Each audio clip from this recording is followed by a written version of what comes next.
Ce royaume de Babylone a connu une renaissance puissante qui a été vue par un prophète qui s'appelait Daniel. Il avait une statue, plusieurs différents métaux qui parlaient du royaume babylonien, les Médès et les Perses, n'est-ce pas? Les Grecs et les Romains. Et c'est les Romains en bas qu'il a clairement vu l'argile qui était mélangée à un métal. Et c'est suite à la vision qu'il a vu une pierre qui est venue et qui est tombée. Et qui a renversé toute la structure. Il a vu ça. C'est ce que Daniel a vu.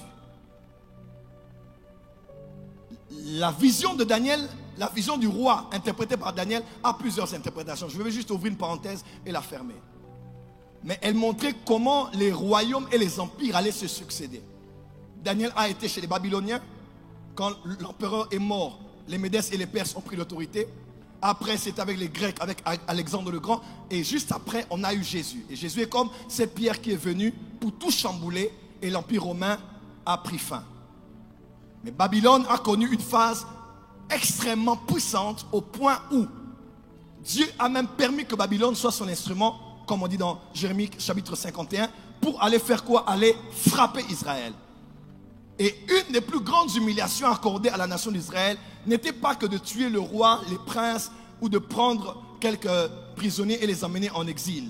Il fallait détruire la vie cultuelle en renversant la présence du temple au sein de la société. Écoutez-moi très bien, je mets mes éléments en place avant de décoller. Babylone a pris des Juifs, parmi lesquels Daniel et ses amis et sa famille, ceux de la lignée royale de Juda, et ils partirent tous en Babylone pour l'exil que nous connaissons. Bref, à part la ville antique, elle a connu une grande ascension, une période d'hégémonie où ils ont eu même à vaincre la nation d'Israël. Ils ont conquis beaucoup de territoires de l'Afrique du Nord jusqu'en Asie. Ils ont conquis le monde, les Babyloniens. Et même, on parle d'Alexandre le Grand, de l'Empire perse, qui s'était inspiré et a été aussi allé mettre un de ses quartiers généraux au niveau de Babylone, où il semble pour certains qu'il y a perdu la vie. Dis avec moi Babylone.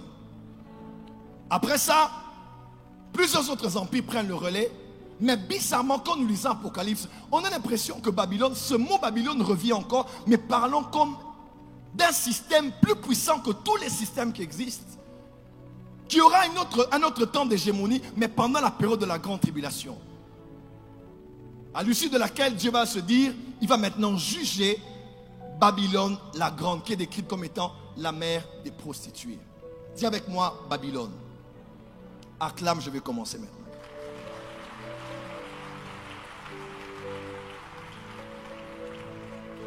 Lorsque je donnais le thème de ce programme, un homme m'a dit, prophète Joël Francis Tatou, enfin tu vas attaquer l'église catholique.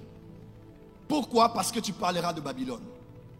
J'ai pris le temps d'expliquer à cet homme au fait que quand vous pensez à Babylone comme étant une structure ou une dénomination, vous allez passer à côté de son sens profond. Et ne pas savoir que vous êtes peut-être déjà en plein Babylone, mais que vos yeux sont en train de regarder ailleurs et vos doigts sont en train d'être orientés sur une certaine religion.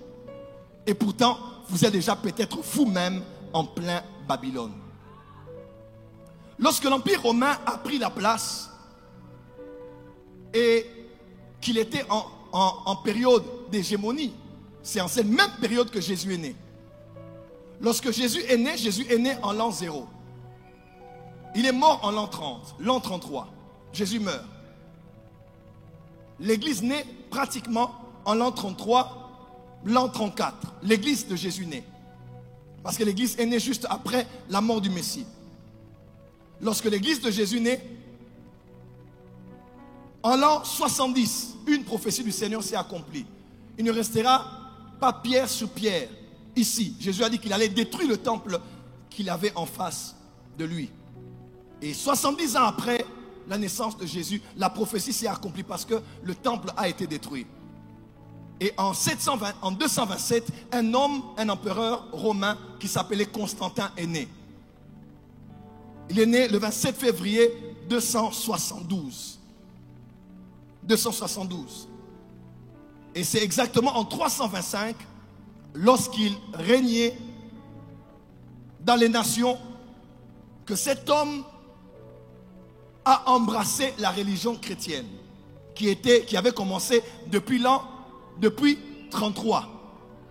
Lui maintenant, plus de 300 ans après, il rencontre le christianisme et enfin il décide de faire du christianisme là une religion d'État sur tout l'Empire. Alors qu'est-ce qu'il faut faire pour mettre tout le monde d'accord? Il a décidé enfin de trouver des similitudes et des dénominateurs communs dans toutes les religions de tous les peuples qui avaient autour, qui étaient conquis par l'Empire, pour permettre à tous les peuples de se retrouver plus ou moins dans une religion similaire. Et surtout similaire à celle qu'il avait embrassée. Ainsi, les fêtes que nous connaissons, ainsi la présentation que nous avons, parce que c'est quelqu'un qui avait finalement accepté que d'autres religions soient incluses au christianisme. Je n'entrerai pas dans ce débat, j'en ai déjà parlé plus d'une fois dans les récentes assemblées générales des Sentinelles. Bref, il a décidé de faire alors de la religion chrétienne une religion d'État. C'est là qu'est né le catholicisme romain. Et quand le catholicisme romain est né, il n'est pas que né pour faire avancer les desseins de Dieu. Parce que, croyez-moi, par le catholicisme, beaucoup de choses ont été avancées dans le christianisme. Mais seulement, comme le système babylonien, Babylone n'est pas qu'une ville, mais un système, il avait quitté l'époque antique. Il est venu à l'époque de Daniel pour conquérir Israël.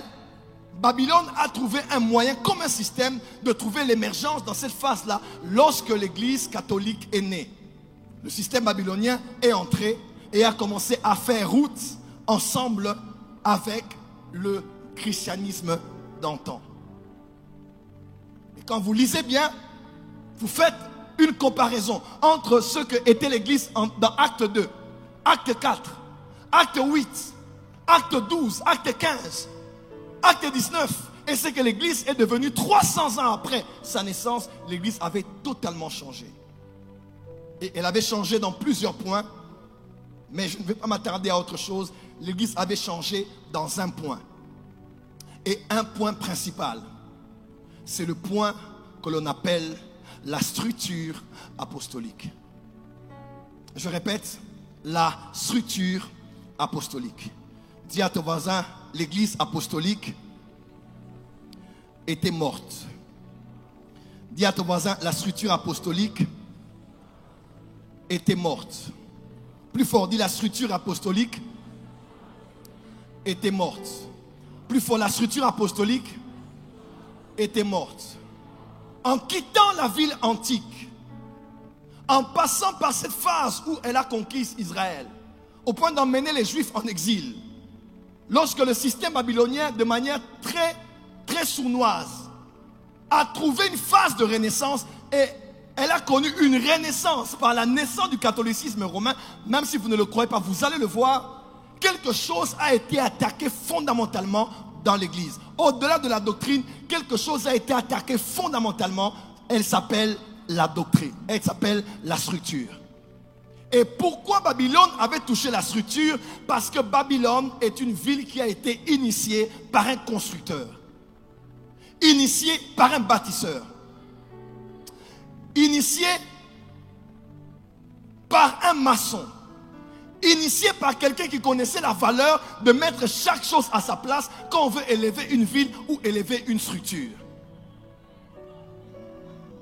Tu n'es pas encore avec moi. Au point où quand Dieu l'a confondu, ils ont arrêté de bâtir la ville. Dieu a dit, je vais alors susciter quelqu'un qui lui n'adorera pas d'autre Dieu, il adorera le seul vrai Dieu. Et dans Hébreux 11, on dit, quand Abraham partait, qu'est-ce qu'il faisait?